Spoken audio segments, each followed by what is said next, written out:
anterior habíamos quedado en interfase serial, donde habíamos indicado que teníamos una comunicación punto a punto, RS232. Luego teníamos una comunicación multipunto, es el RS485. Y ahora vamos a poquito ver solamente como clasificación. No es nuestro objetivo hacer un curso sobre comunicaciones seriales, porque es amplio, ¿no? Hay que ver las velocidades, protocolos de comunicación, niveles de tensión y ver la pirámide que se utilizan para hacer ese tipo de conexiones. Bueno, solamente estamos viendo qué tipo de conexiones existen, cómo se conectan entre dispositivos, cuál es su objetivo, y a partir de eso nosotros podemos generar nuestras consignas de control o hacer un diseño de un sistema de control. Bueno, vayamos entonces a poner acá 09 de agosto.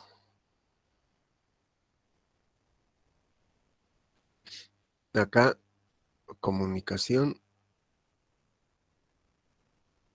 serial y 12.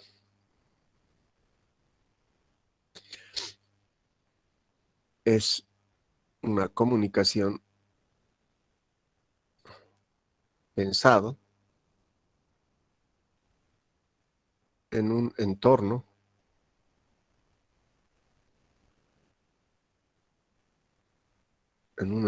local,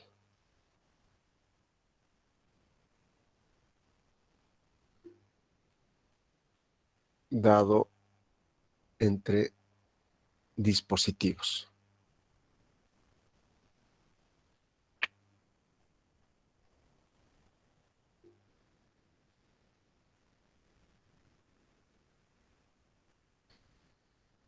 Uno o varios. Dos ovarios. Es decir, yo tengo acá, tal vez es mejor uno más elegante sacar una.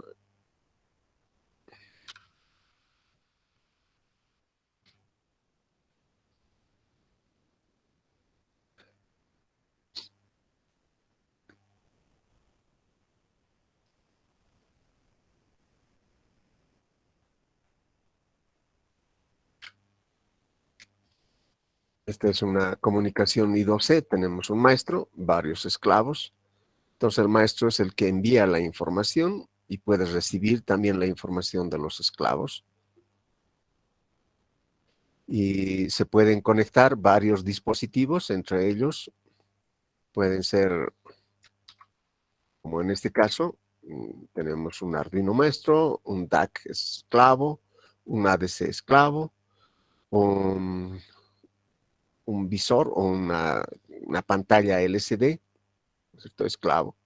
Entonces, digamos, del ADC enviamos una información hacia el maestro procesa la información, puede enviar esa información procesada hacia el visor o hacia un DAC, ¿no es cierto?, para luego entregar al sistema. Entonces, y solamente requerimos de 3 cables acá. La tierra, por supuesto, acá no está dibujado, se supone que está una tierra ahí.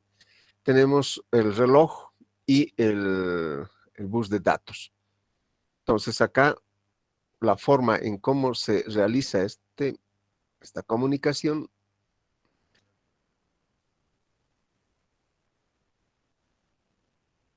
vamos a poner acá.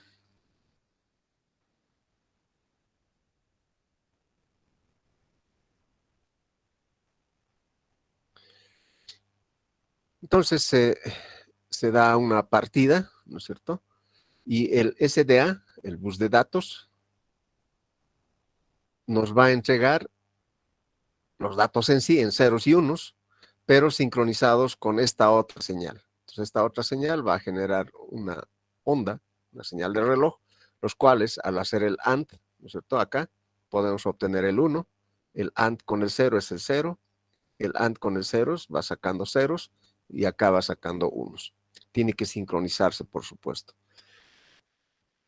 Bueno, la comunicación, así como les he indicado, solo es en un entorno local, no puede ser, digamos, a kilómetros, etcétera. Si bien este protocolo de comunicación ha sido pensado en ese sentido, pero aún así podemos expandir un poquito más. Acá los niveles de tensión, por supuesto, son de 0 a 5, eso sí hay que aclarar.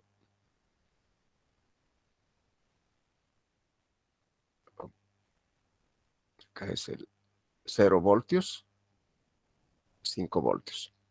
Entonces, si en un protocolo de comunicación paralelo o comunicación paralela nos restringían a 2 metros, porque más allá las caídas de tensión son susceptibles de que sean confundidos, ¿no es cierto? Que el dato que estamos manejando, debido a la caída de tensión, sea contaminado con un error. Entonces, acá también, obviamente no vamos a tener una tarjeta, una motherboard de 2 metros, ¿no? Entonces, por eso no hay ese problema de restringirlo. Sin embargo, se puede mandar, por ejemplo, tenemos un máster Arduino acá, digamos, o una tarjeta o un procesador o un microcontrolador que tiene que hacer la comunicación no solamente acá de variables digitales, como ser una señal analógica transformada en variable digital, sino estados. O sea, si está, eh, digamos, cerrado un interruptor, o accionamos un motor, o accionamos un pistón neumático para aceitear, etcétera, ¿no? En una máquina bordadora de unos, a ver, vamos a buscar eso.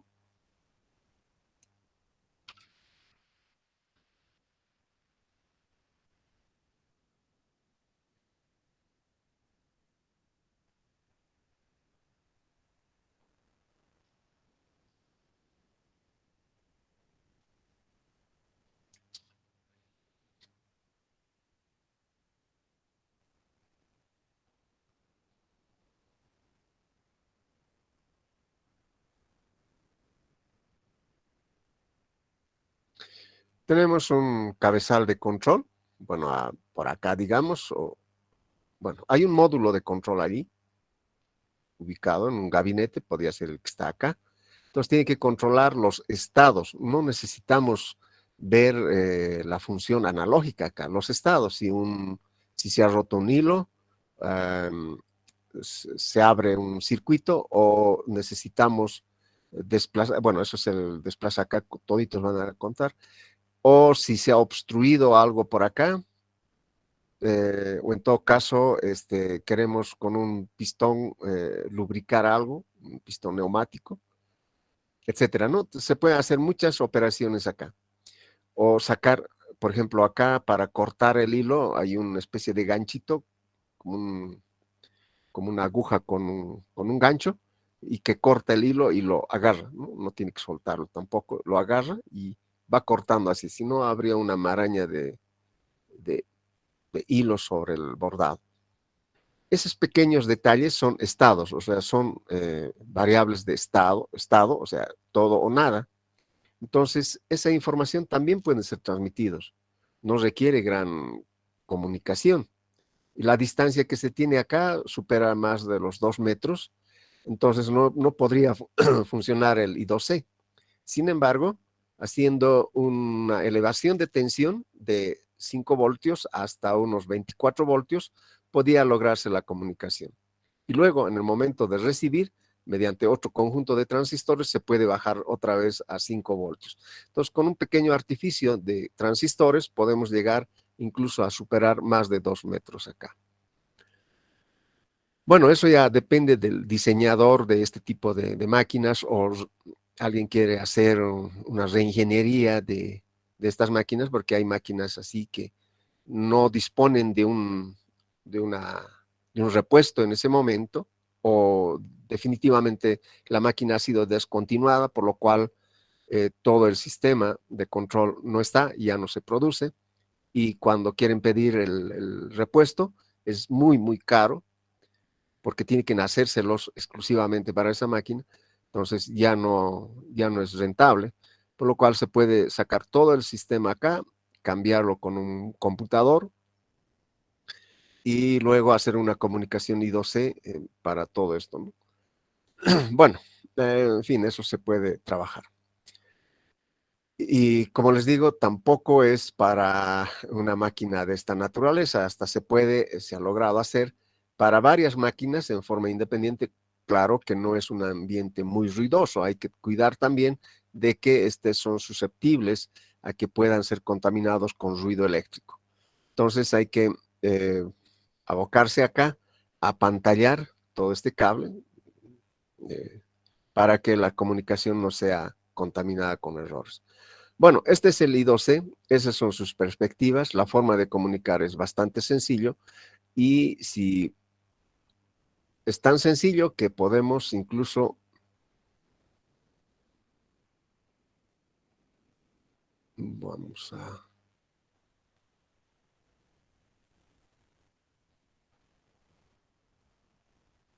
acá se va a ver la sencillez como es. Tenemos 4 Arduinos ahí, más este otro controlador, conectados entre sí. Parece que hubiera mucho cableado acá, pero como verán, son pocos cables que se tienen. Vamos a ver en dos de ellos simplemente.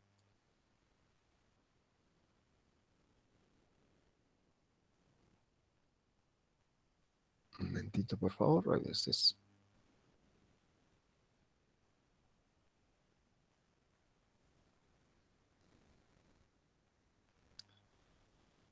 este. Todo esto, ¿no? Eh, el SCL y el SDA ya está acá. Sabemos que esos son los más importantes y las tierras los conectamos aquí. Y listo, con 3 cables podemos hacer comunicar entre estos 2 Arduinos. Y acá, aquí tenemos 3, 1, 2, 3. Acá tenemos más la alimentación que se tiene, ¿no? 1, 2 y la tierra 3. Bueno, acá seguramente está tomando otro dato para el A0, pero lo que se utiliza, aparte de estos 2 terminales, también se pueden utilizar esta parte de las entradas analógicas, no está viéndose aquí, pero vamos a verlo.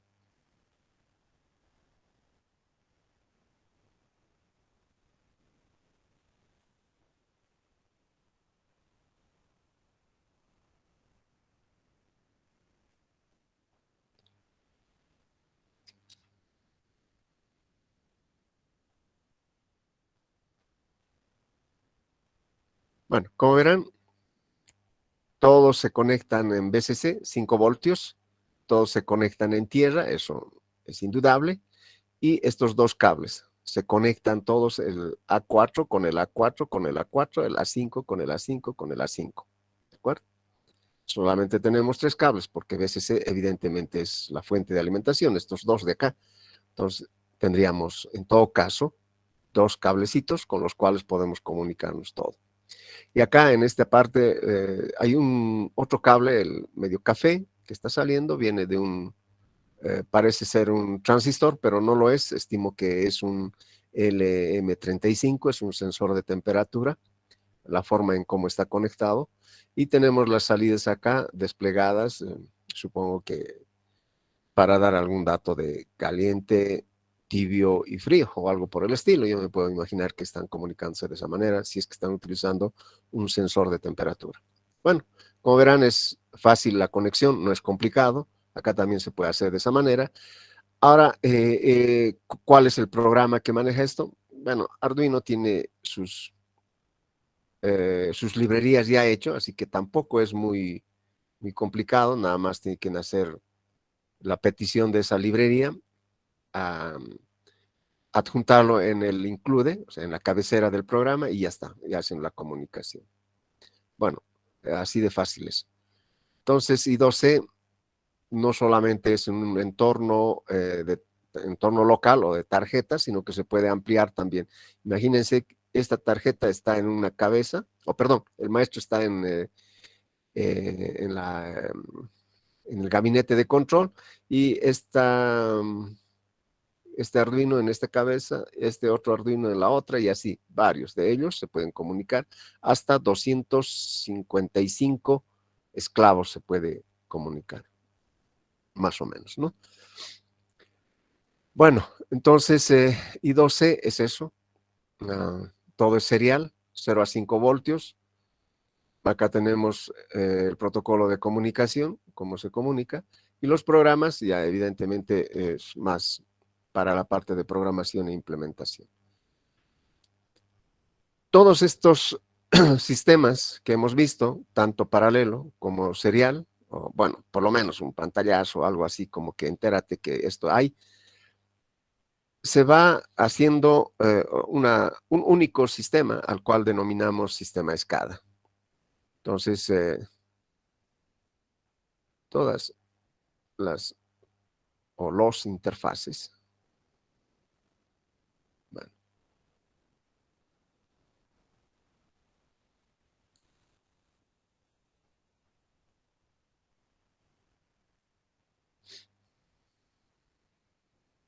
que en primera instancia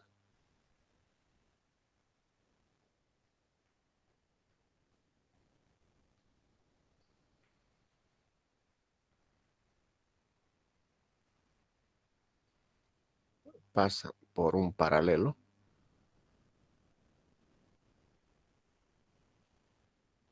luego por un serial,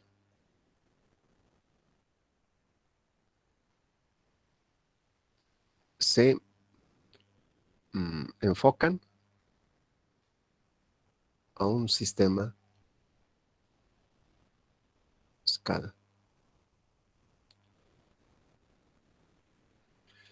Fíjense ustedes acá, al hacer la comunicación entre estos dispositivos, yo aún así puedo introducir una variable analógica, puedo introducir varias entradas y salidas acá, puertos digitales, y una especie de, ustedes verán como un signo negativo que se tiene ahí, puede ser el 4, digamos, 0, 1, 2, 3, el menos viene así, el 3 y así.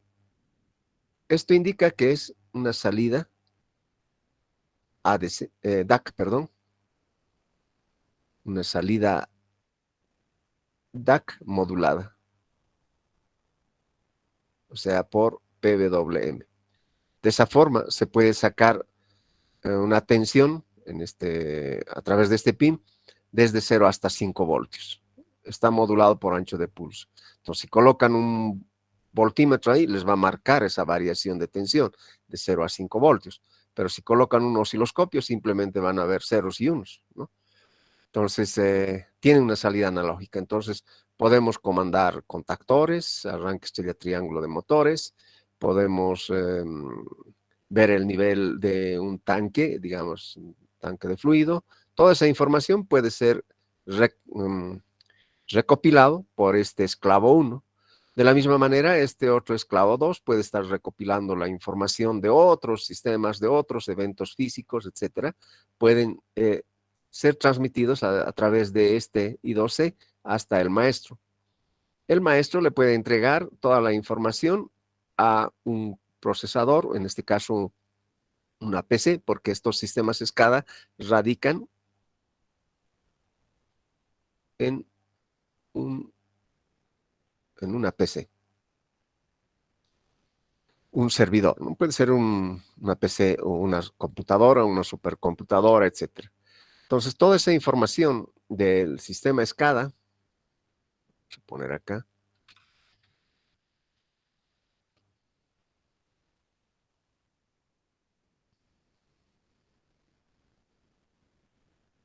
que no solamente va a ir a un entorno, o sea, local tampoco, sino se puede expandir mucho más allá.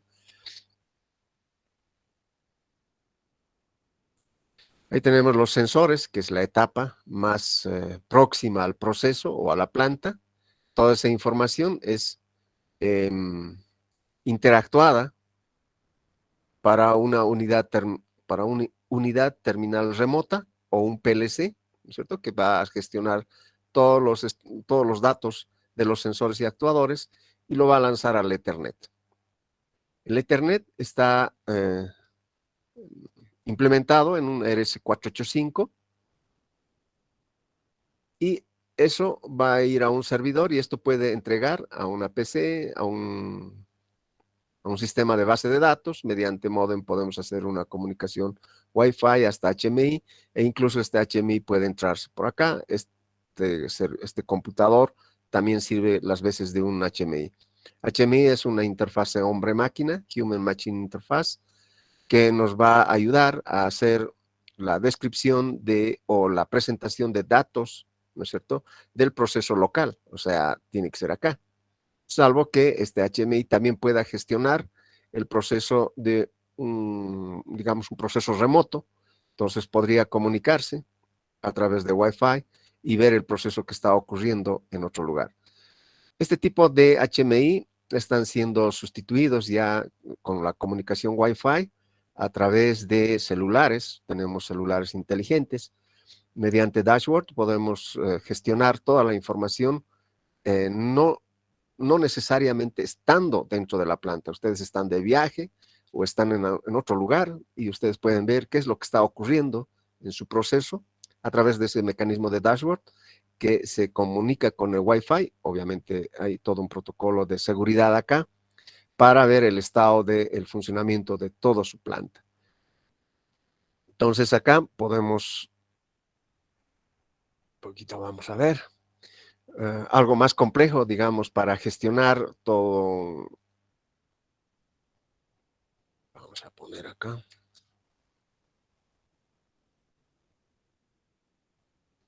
Los vamos a un poquito minimizar. Toda esta información es de todo podría ser en este caso, una planta química, donde todos los procesos están centralizados acá y existen operadores que están monitoreando el estado de sus procesos. Está totalmente automatizado. Lo único que se requiere la intervención acá en la planta, nada más para reparar o para hacer el mantenimiento de los equipos. Todo el sistema está totalmente automatizado y si quieren cerrar o abrir válvulas, se puede hacer desde esta cabina de control. Y como les digo, también si algún operario o el supervisor está, digamos, en otro lugar, le pueden enviar la información primordial a su teléfono celular y desde allí puede hacer la gestión de la operación. Bueno, entonces el sistema SCADA tiene una pirámide.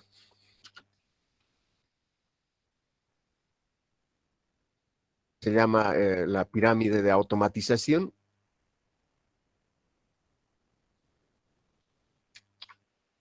Es esta de acá. Y en la base de la pirámide están los equipos de campo, como dicen acá, sensores y actuadores. Tenemos los PLCs, los que inmediatamente interactúan con los sensores y actuadores. Acá no habla del RTU, pero un PLC puede ser un RTU también, ¿no? Es una unidad terminal remota que las veces hace también la de operar, tomar decisión, dependiendo de cómo se le programe. Entonces, un RTU es un PLC también, o un PLC bien básico es un RTU. Luego pasa a un sistema SCADA de operación y supervisión, y encima de ese sistema de operación, que este es lo que estamos viendo, el SCADA, hay otros organizaciones, por así decir, operación de supervisión, manufactura, administración, etc. Desde acá arriba se dan las consignas de control, no para que abran una válvula o no, son consignas de control macro, los cuales son traducidos a través de estos otros bloques para luego hacer interactuar o abrir, cerrar válvulas, incrementar las velocidades, etcétera, ¿no? Todo aquello de operación.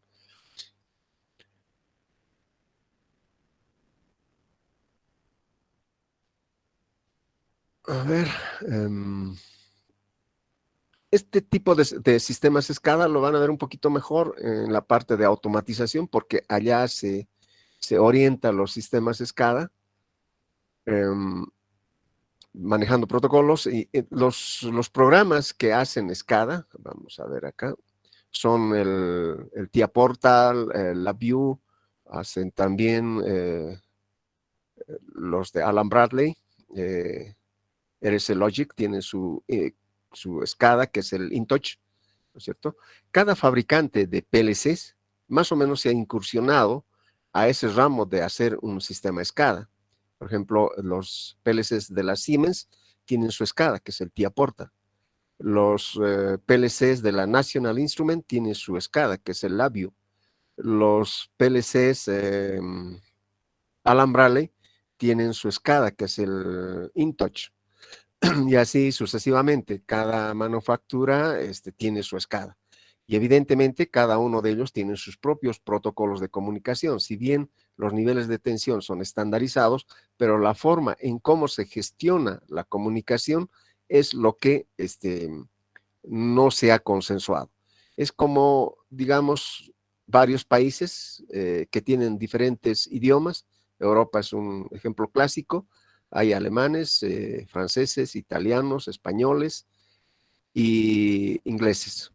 Todos ellos tienen un medio de comunicación, es el oral, ¿no es cierto? O sea, en nuestro caso sería la parte física de cómo se comunica. Sería los cables, el Ethernet, todo aquello. Esa es la parte física, cómo se comunica. Pero el lenguaje que manejan todos estos países son diferentes, entonces necesitamos un traductor entre ellos. Acá es lo mismo, el lenguaje en cada uno de estos sistemas SCADA son diferentes, por lo tanto se requiere un ente traductor y para ello está el OPC Server, es un servidor que nos ayuda a traducir los diferentes lenguajes, es como en las Naciones Unidas hay un traductor y se van traduciendo todas las informaciones y todos al final se entienden. Entonces es importante la utilización del OPC Server en la implementación de sistemas SCADA cuando tenemos diferentes sistemas SCADA, valga la redundancia. Entonces acá voy a hacer una especie de, acá los PLC Siemens tienen su SCADA, que es el TIA Portal.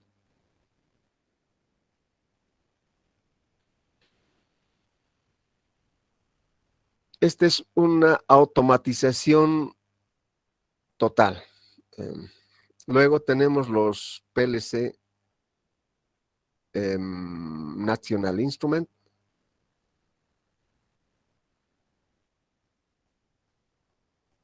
O NI. Esto tiene su SCADA, es el LabVIEW. Luego tenemos un PLC Alan Bradley.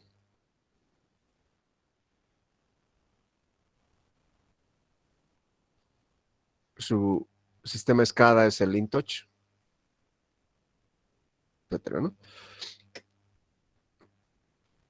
Bueno, también es un arte manejar cada uno de estos sistemas SCADA, algunos que se dedican al TIA Portal y no ven otros. O sea, son expertos en esto, otros expertos en LabVIEW y en InTouch. Es un poco complicado ser expertos en todos ellos, pero debe haber personas así.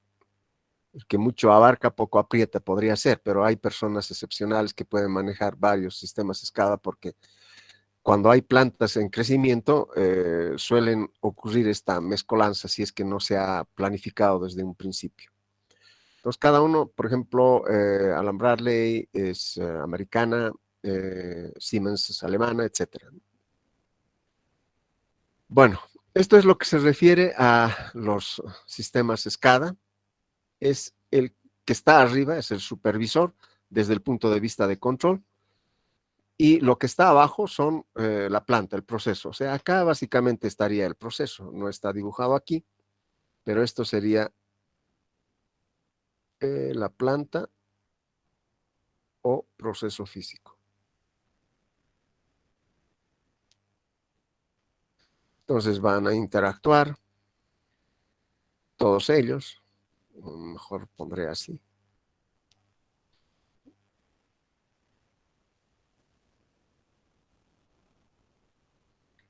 Entradas y salidas de estados analógicos y cada uno de ellos, si es salidas, van a los sensores y si es entrada, va hacia la planta, digo.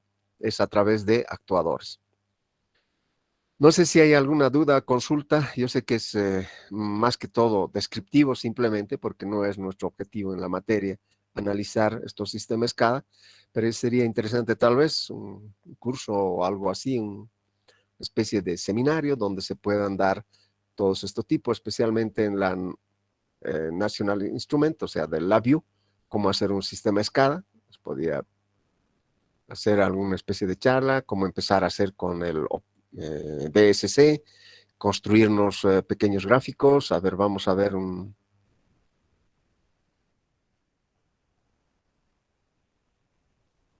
Voy a sacar desde el LabVIEW que tengo acá algún ejemplo. La forma de programación no es tradicional, es decir,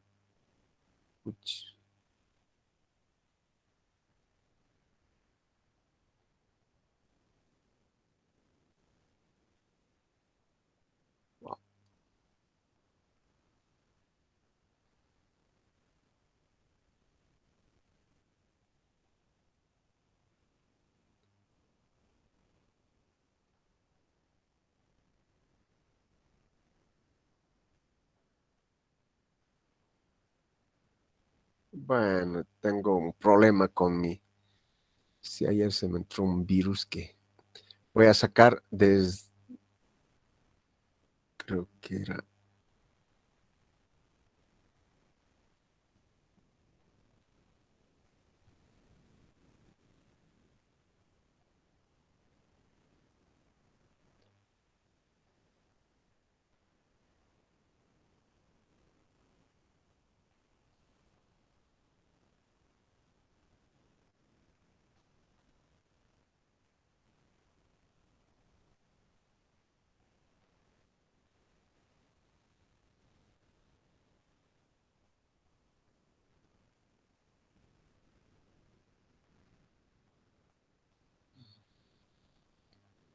Ocho, 9, 10.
Este es un sistema, bueno, en realidad la presentación es un HMI, es una interfaz hombre-máquina.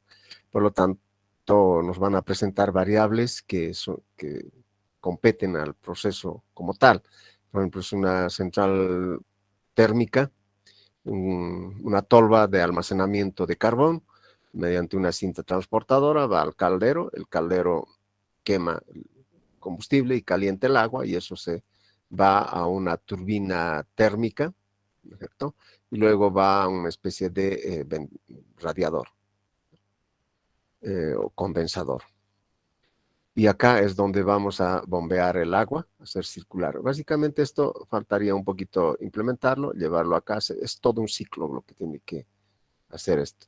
O sea, acá en este es un generador eléctrico donde vamos a obtener las tensiones que nos van a generar, la temperatura en el cual está, la frecuencia de la señal generada, etcétera, ¿no? Acá tenemos la temperatura también del caldero y así sucesivamente. Podemos arrancar, podemos incrementar el proceso o disminuir el proceso, etcétera. Tenemos otras variables acá para controlar, el tacómetro, temperatura, frecuencia, voltaje, etcétera. Todo esto está conectado con una interfase, en este caso sería serial, ¿no es cierto? Para hacer todo este control. Entonces esto se hace en LabVIEW. Eh, Básicamente es lo que se podría indicar, salvo que podamos hacer algún ejemplo como estábamos viendo acá. Bueno, la programación de ese sistema es mostrado aquí. Tenemos otras interfaces, etcétera, ¿no? Sería interesante ver este otro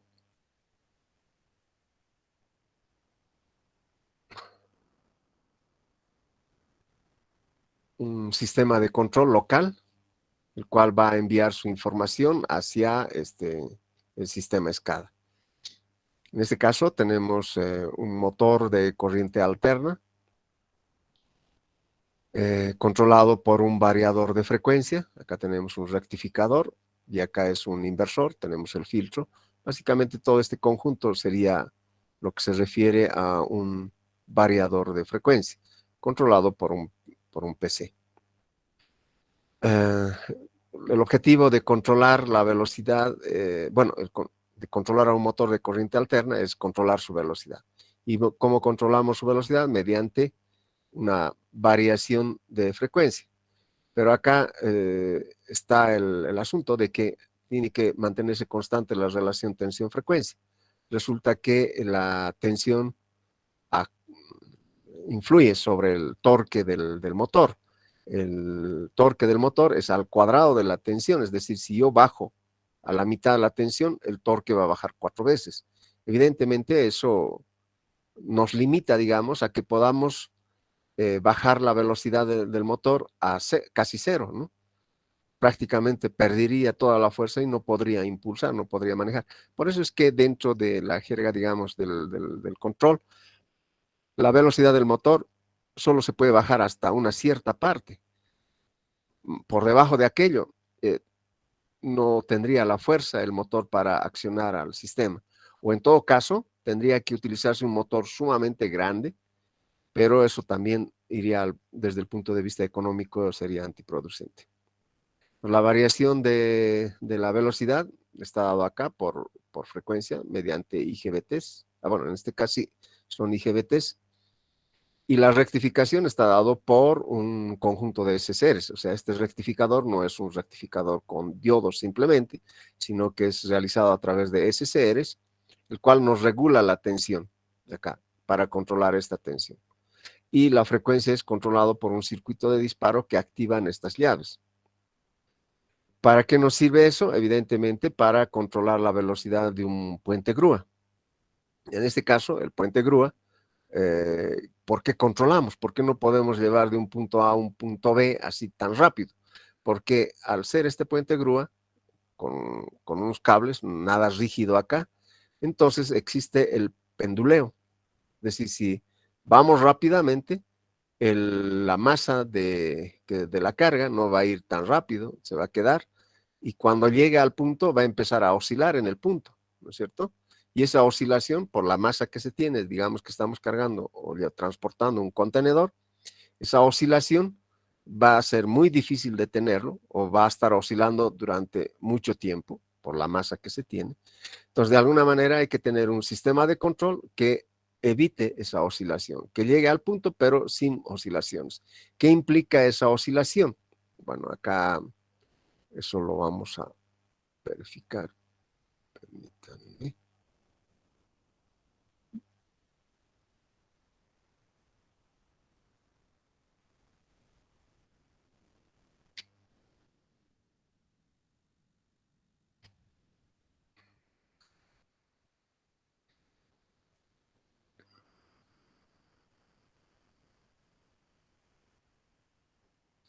digamos, este es el punto A, queremos ir al punto B. Empezamos a accionar los motores de corriente alterna. Obviamente esos motores son de potencia, no son motores de juguete.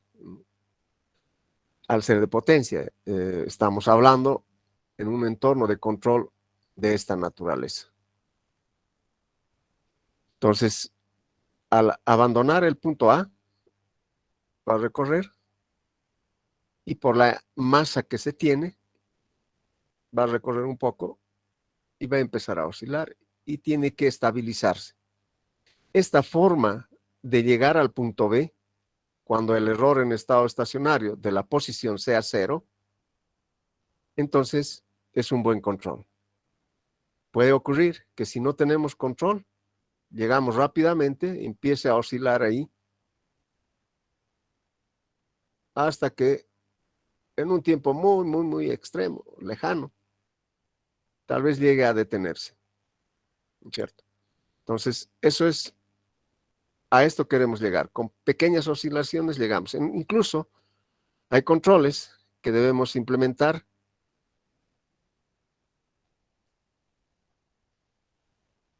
Así. Ese sería el mejor control. O sea, siempre va a haber un tiempo de estabilización. No se puede llegar inmediatamente, no se puede recorrer desde este punto a este punto de forma inmediata. Le toma un tiempo. Y cuando llega ahí, tiene que ser sin oscilaciones. Sería un mejor control para esta aplicación. Pero hay otros tipos de controles, como vamos a ver en su momento, que mejora, optimiza la parte energética y tiene un pequeño sobrepico y se estabiliza.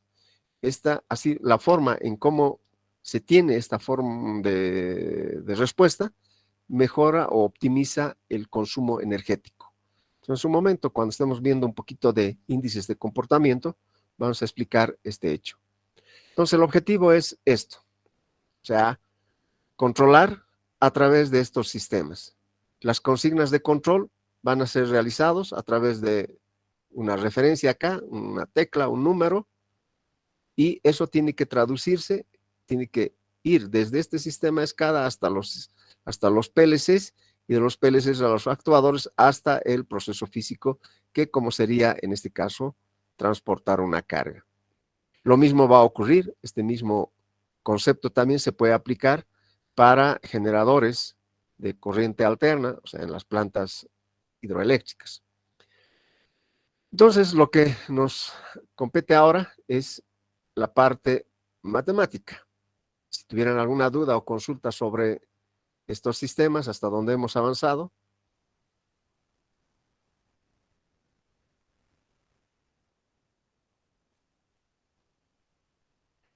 Bien, voy a sacar mi plan de trabajo para ver en dónde estábamos.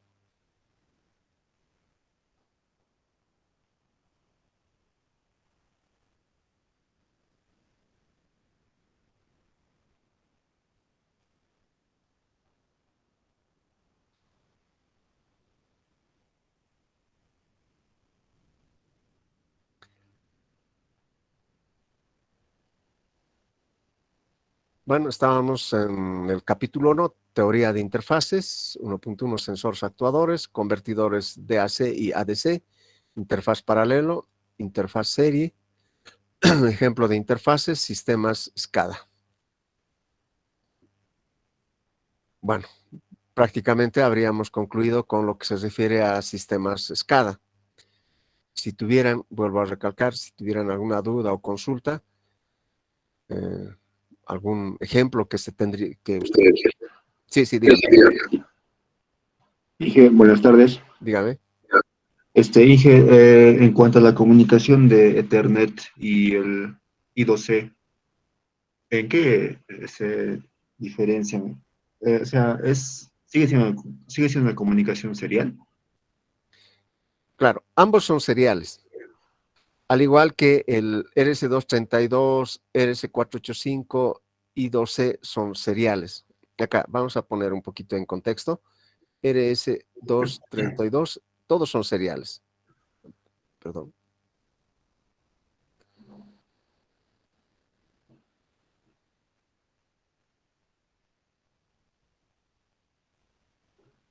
serial. El RS232, su versión C, es punto a punto. El RS485 es multipunto. Pero no hay un maestro, no hay un esclavo acá. En el I2C es también multipunto, pero hay un maestro y esclavos. Aquí no. Acá es más menos 15, más menos 7, un ratito, menos 7 más 15, perdón.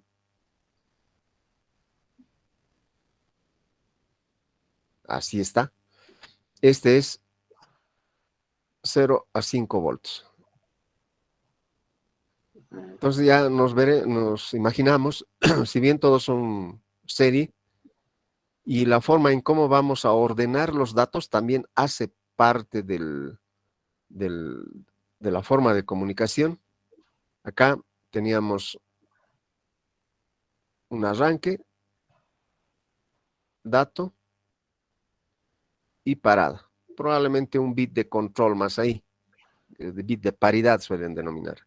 Acá tenemos el dato, tenemos un otro bloque que puede ser el origen o destino, ya veremos, o ya se verá cuál es su protocolo que están manejando, y este es el destino. Aquí es solamente un bit, parada, un bit. Aquí es un byte, aquí es un byte, aquí es un byte. Entonces, con 8 bits, que es un byte, podemos tener hasta 255 dispositivos conectados. Y si son de 16 bits, que son 2 bytes, es 2 a la 16 dispositivos, y eso es una gran cantidad, ¿no? A ver, un ratito voy a...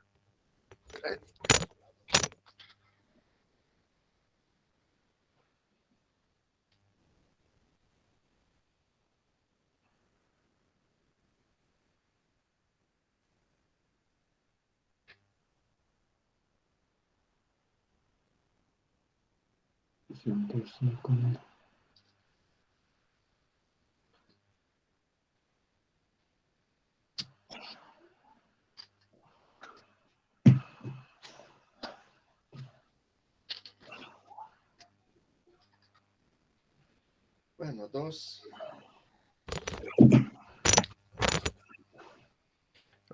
a la 8 es 256 dispositivos, 2 a la 16, 65.536. 65.536, ¿no? O sea, 2 a la 8 es 256, 2 a la 16 es 65.536, perdón.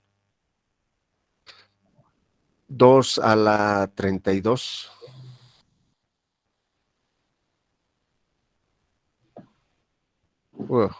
Ya me fue. Se dispara. 4.290 billones ya serían. Voy a poner el número. 2, 9, 4, 9, 6, 7, 2, 9, 6. 1.000, millón, 1.000 de millón, ya son. 4 millones. Esos dispositivos se pueden comunicar. Con 32 nos basta para comunicar con cada ser humano, ¿no? Y imagínense con 2 a la 64 bits. Harto. 2 a la 64 da 1.8447, digamos, por 10 a la 19. Y más o menos están en Ethernet trabajando con esta cantidad de bytes, y todavía eso es programable, se puede expandir mucho más todavía. Entonces, ustedes pueden tener hasta 1.000 dispositivos cada ser humano, y aún así sobraría todavía. Entonces, en Ethernet podemos estar trabajando en una plataforma física de 485, más o menos orientado a eso, pero la forma en cómo se comunica, la parte lógica, porque hay dos. Uno es la parte física, que es la que estamos mostrando acá, y la parte lógica, es la organización de esta información. Ahora acá son bytes, son 64 bits también de datos, estos 64, 64, etcétera. Es grande la comunicación que se puede hacer. Como este es un multipunto, solamente, como hemos visto en las clases anteriores, solamente tenemos dos, uno de transmisión y otro de recepción, o un solo canal, básicamente, ¿no? A ver, vamos a ver. Acá está, es bueno, un dato A, un dato B, dos. Y la Tierra, bueno, eso se sobreentiende. Tenemos dos acá. Y podemos colocar esa forma de comunicarse en, bueno, fibra óptica, eh, por Wi-Fi, etcétera, ¿no? por ondas electromagnéticas. Entonces el Ethernet más o menos está basado en el 485. Ahora acá juega un papel importante también la velocidad de comunicación. Están normalmente cuando quieren ustedes programar un computador a través de un computador, un PLC, por defecto, la velocidad de comunicación del PLC está en 9600 bits por segundo. Hay que tener mucho cuidado eso. Y por defecto en los computadores ya eso no está por 9600 bits, está más arriba. Entonces suele ocurrir, y eso le ha pasado a muchos de los estudiantes, cuando quieren conectar y hacer su programación y dice que no hay comunicación. O sea, el problema es que no están viendo cuál es la velocidad del PLC y cuál es la velocidad de su computador. Hay que sincronizarlo, si no, no se va a comunicar. Entonces eso suele ser, por lo general, un error de comunicación, un error de programación que se tiene. Entonces, esto es más o menos la diferencia en la comunicación serial, y Ethernet está andando por este 485.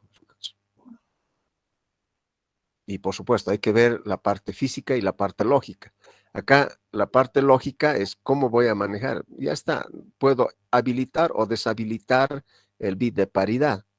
Tengo otros bits más que puedo manejarlos, el CTS, el DST, etcétera, ¿no? Que por lo general no se maneja cuando están comunicándose con un PLC o con un computador, salvo que la cantidad de información que se maneja sea tan grande y la importancia de la información también lo sea, entonces hay que manejar todo ese protocolo. Pero con tres cables, el 2, 3 y 5, suficiente para comunicarnos entre dos puntos. 485 ya eso necesita un chip o un decodificador especial. Hay convertidores USB RS232, USB RS485 y USB I2C. Pero esto, como verán, es el propio, todos tienen, en realidad todos los que tienen tarjetas embebidos, que se les denomina a estas tarjetas, todos tienen la posibilidad de una comunicación I2C. Si no lo tienen, entonces no es algo serio, digamos. Pero todos tienen. Y ya les he dicho, esto se puede expandir a más distancia con transistores. Bueno, eso es la parte de Ethernet. Es también una comunicación serial. Ok, gracias. No hay por qué. Bueno, con eso cerraríamos una especie de información acerca de la teoría de interfaces. Pasaríamos al capítulo 2.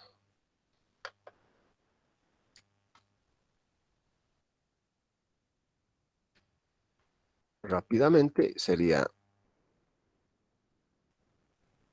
discretización de funciones continuas. Ahí entramos a lo que se refiere a la transformada Z. Bueno, ya estamos a unos 10 minutitos de descanso antes de entrar a estas lindezas de las matemáticas para continuar hasta 1:30, o si no, directamente podemos continuar. Bueno, 5 minutos le daremos, así para que no pasemos de algo físico a algo lógico rápidamente. Entonces, unos 5 minutitos.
Bueno, retornemos, ya hemos hecho un pequeño respiro.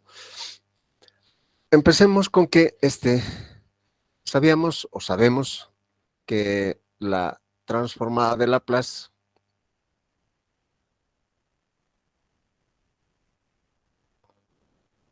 Laplace es una herramienta matemática para resolver ecuaciones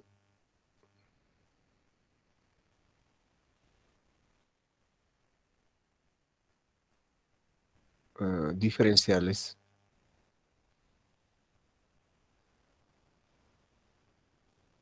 continuas. O sea, una función continua está representado a través de ecuaciones diferenciales y la herramienta más utilizado para resolver este tipo de problemas es la transformada de Laplace. Y la transformada Z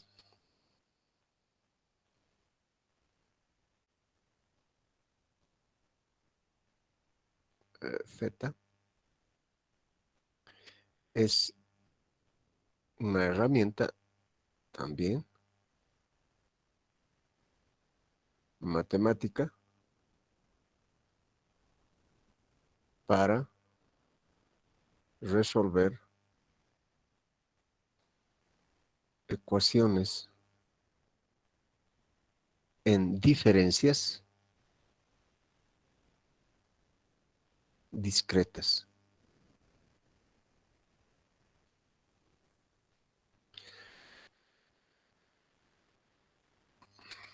Y su, digamos, dado una función discreta,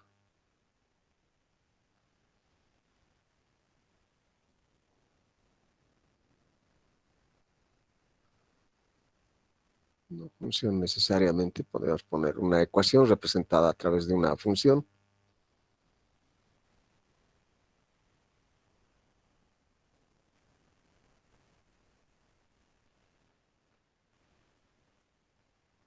Representadas mediante una función, podemos obtener su transformada Z como, este es el símbolo, x de n, aquí pondremos x de n, como una sumatoria desde que n sea igual, desde menos infinito hasta infinito, de xn z a la menos n. Acá, esta es en realidad la transformada, pero esto se utiliza normalmente para comunicaciones digitales, utilizado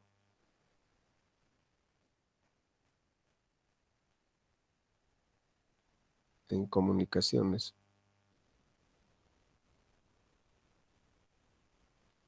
digitales. Y lo que se utiliza en control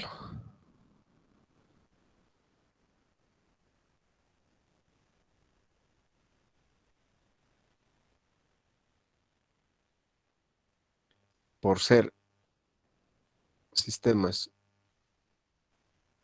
físicos causales,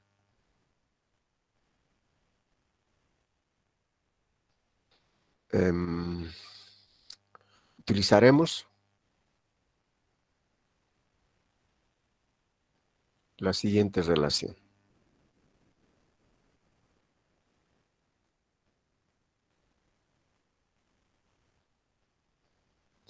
O sea, x de z, eso no hay ningún problema, esto tampoco.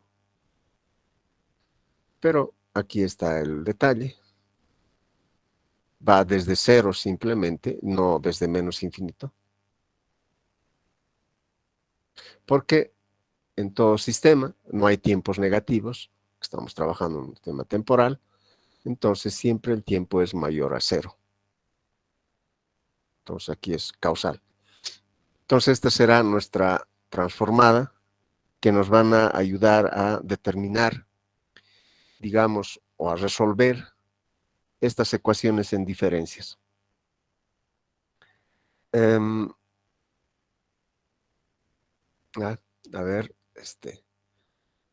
al igual que se hacían, me acuerdo cuando era de estudiante, series, se utilizaba o se estudia en cálculo 2 series, se utiliza la región de convergencia. Entonces, la solución de estas series, especialmente de una función, digamos, si tenemos una función de tipo escalón,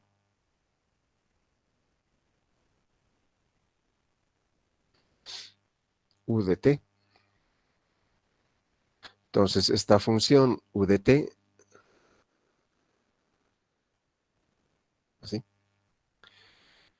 que es continua, debemos hacerlos pasar por un muestreador.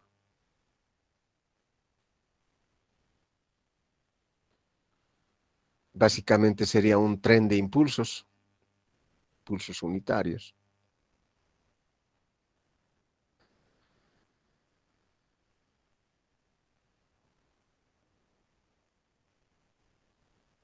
Y ese impulso unitario lo podemos reflejar acá.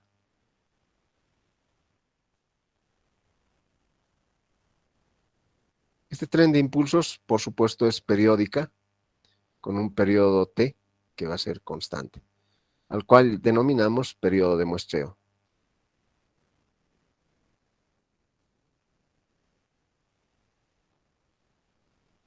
Y ya habíamos adelantado este concepto del periodo de muestreo cuando estuvimos haciendo el convertidor ADC, ¿cierto? El periodo de muestreo tiene que ser mayor al tiempo de conversión del convertidor ADC, tienen que ser sumados, ¿no? O sea, el periodo de muestreo,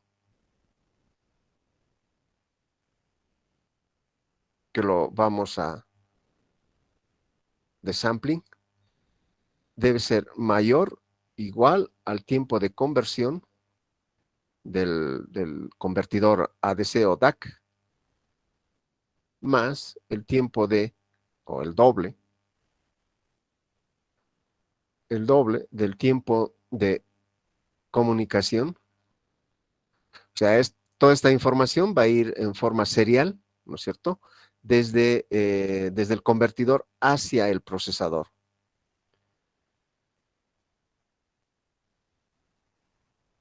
Y también tiene que volver, por eso el 2. Más el tiempo de procesamiento, que ya depende del procesador como tal. Ahora acá un tiempo más el tiempo de conversión del DAC, si es que está saliendo a través de un DAC, por supuesto. Es una manchita. Concretamente tendríamos este tiempo. Entonces el tiempo de muestreo tiene que ser mayor a eso. Afortunadamente, este tiempo de muestreo también está definido, también,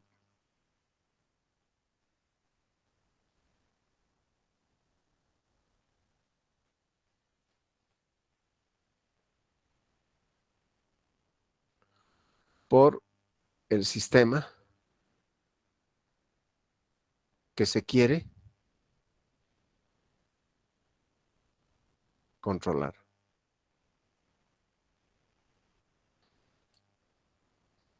Básicamente, si tuviéramos un sistema, a ver, vamos a sistema de segundo grado.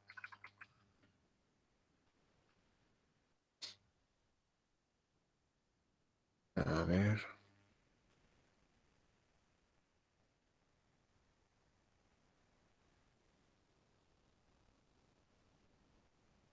Bueno, un ratito, por favor.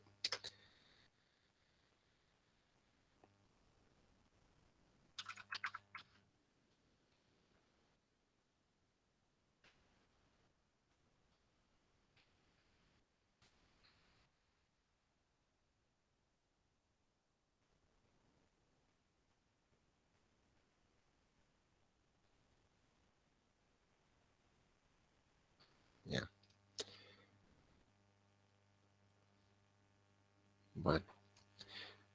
por ejemplo, ¿no? Esto sea un S cuadrado más 2 xi por omega n por S más omega n al cuadrado. Esta es podríamos decir, la función de transferencia bueno, de hecho, esa es la función de transferencia, ¿no? Entonces acá omega n es la frecuencia natural del sistema. De hecho, omega n sería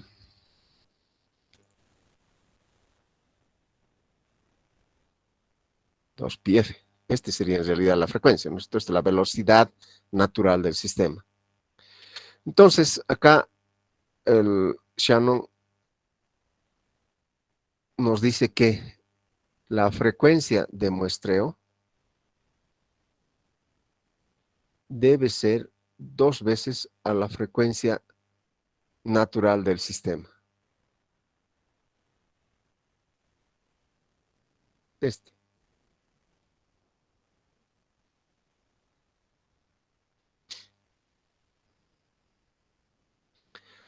Entonces ya nos da un criterio como para que podamos mover esto, porque esto de alguna manera se puede optimizar.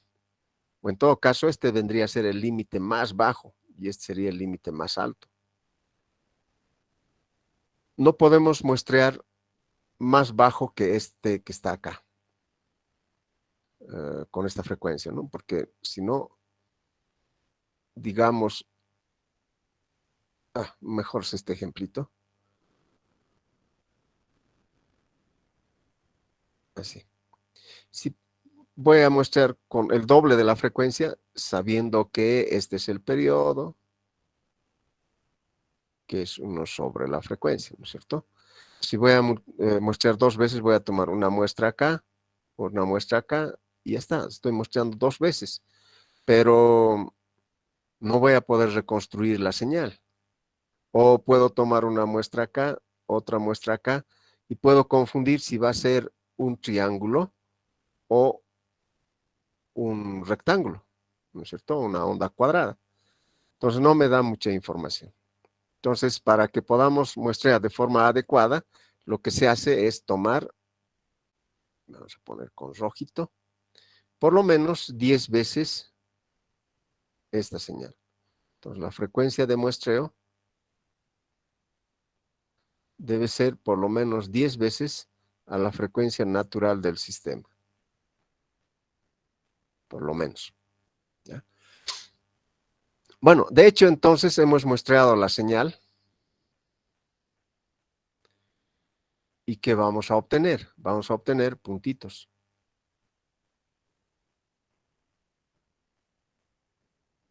Y así. Y como estamos muestreando, aquí va a ser KT, donde T es el periodo de muestreo. Entonces esto será UKT. Por lo cual, si yo voy a aplicar a esta función la transformada Z, entonces si encontramos la transformada Z de un escalón muestreada, tenemos que U de Z va a ser la transformada de UKT. Esto es desde que K vale 0 hasta infinito de UKT por Z a la menos K. O sea, acá la variable que estamos empleando es K, ¿no? A diferencia de este que es N, pero no creo que haya mucha confusión. Generalmente en la parte de la literatura que estamos utilizando, van a utilizar bastante la variable K como la variable que va a digamos, determinar la función evaluada en ese punto. Bueno, acá entonces, si esto vale 1 en el punto de muestreo, ¿no es cierto? O sea, esto vale 0 hasta infinito. Esto vale 1, donde estoy muestreando. O sea, permítame acá, por favor, hacer el retoque. Este es 1, esto también es 1. Vale 1 acá, vale 1 acá, todo en los lugares que yo había muestreado. O sea, definidos por estos pulsos o escalones o impulsos unitarios, perdón. ¿Qué es la particularidad del impulso unitario? Es decir, se evalúa en el punto.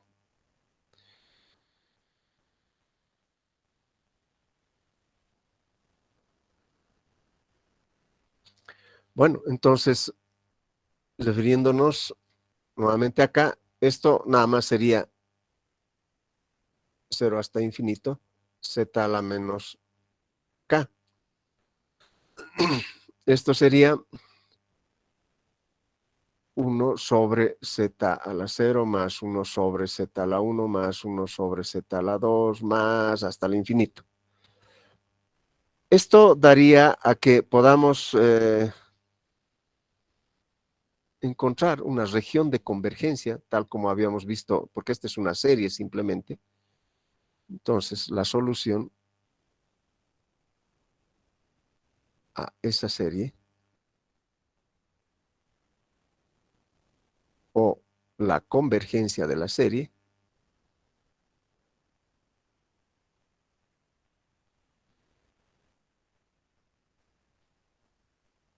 será 1 menos z a la menos 1. Eso sería la... Bueno, vamos a llevar por allá. Ups, lo haré mejor así. Entonces,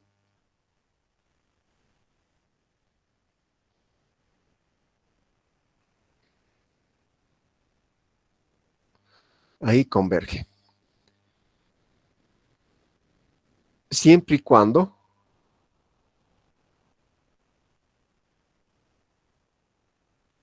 que el módulo de z sea menor a 1. Y esto define la región de convergencia. Se puede explicar también con un proceso del mapeo de polos del plano S al plano Z. Recuerden que Z en este caso es un número complejo. Aquí mejor, ya, tal que Z pertenece a los números complejos. Es decir, Z será A más JB. Entonces, si estamos obteniendo el módulo, acá sería A cuadrado más B cuadrado igual a 1. Voy a igualar para resolver esta inecuación.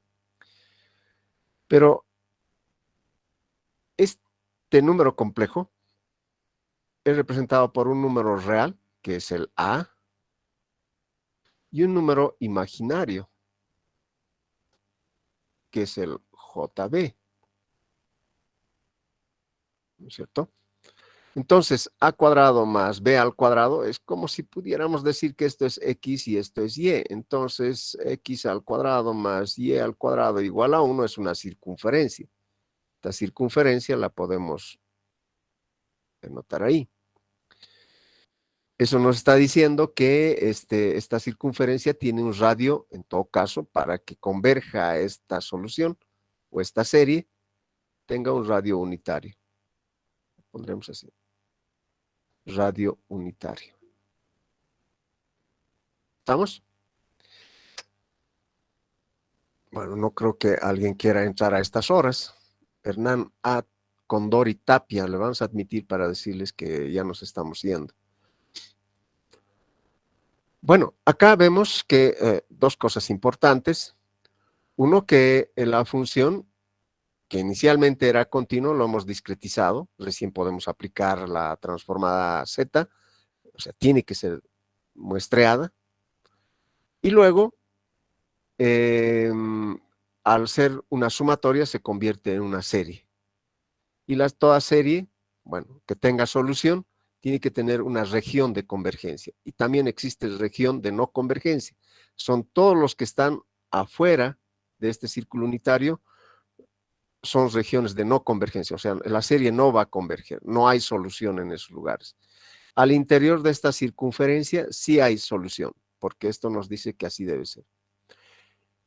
Para nosotros, el sistema va a ser estable al interior de la circunferencia unitaria, será críticamente estable sobre el círculo unitario y inestable fuera de ese círculo unitario.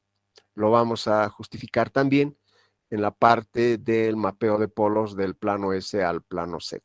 ¿De acuerdo?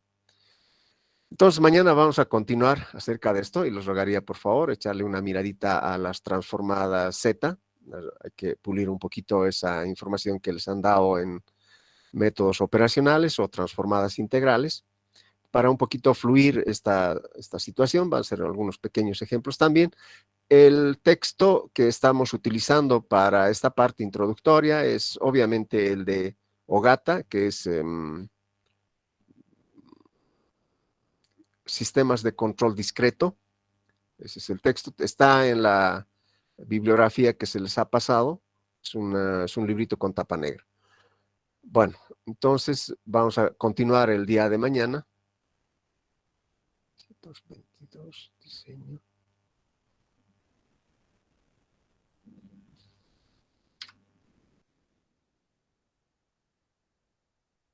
Se las voy a pasar.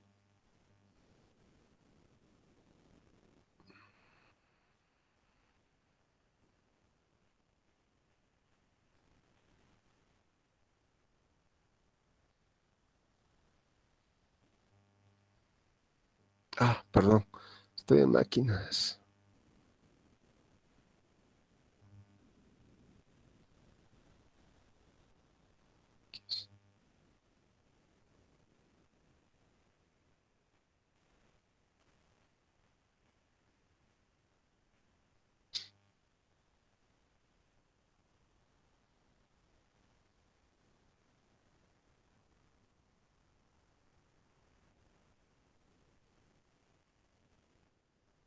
Bueno, también les voy a pasar el link para el día de mañana.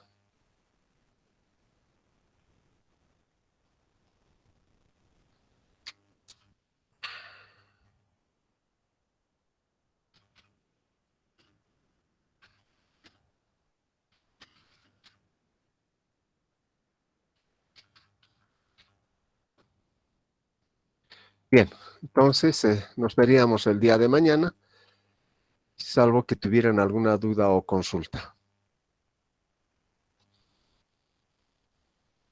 Perfecto. Entonces, hasta luego, muchachos. Nos vemos mañana. Hasta luego, Inge. Hasta luego. Hasta luego, ingeniero.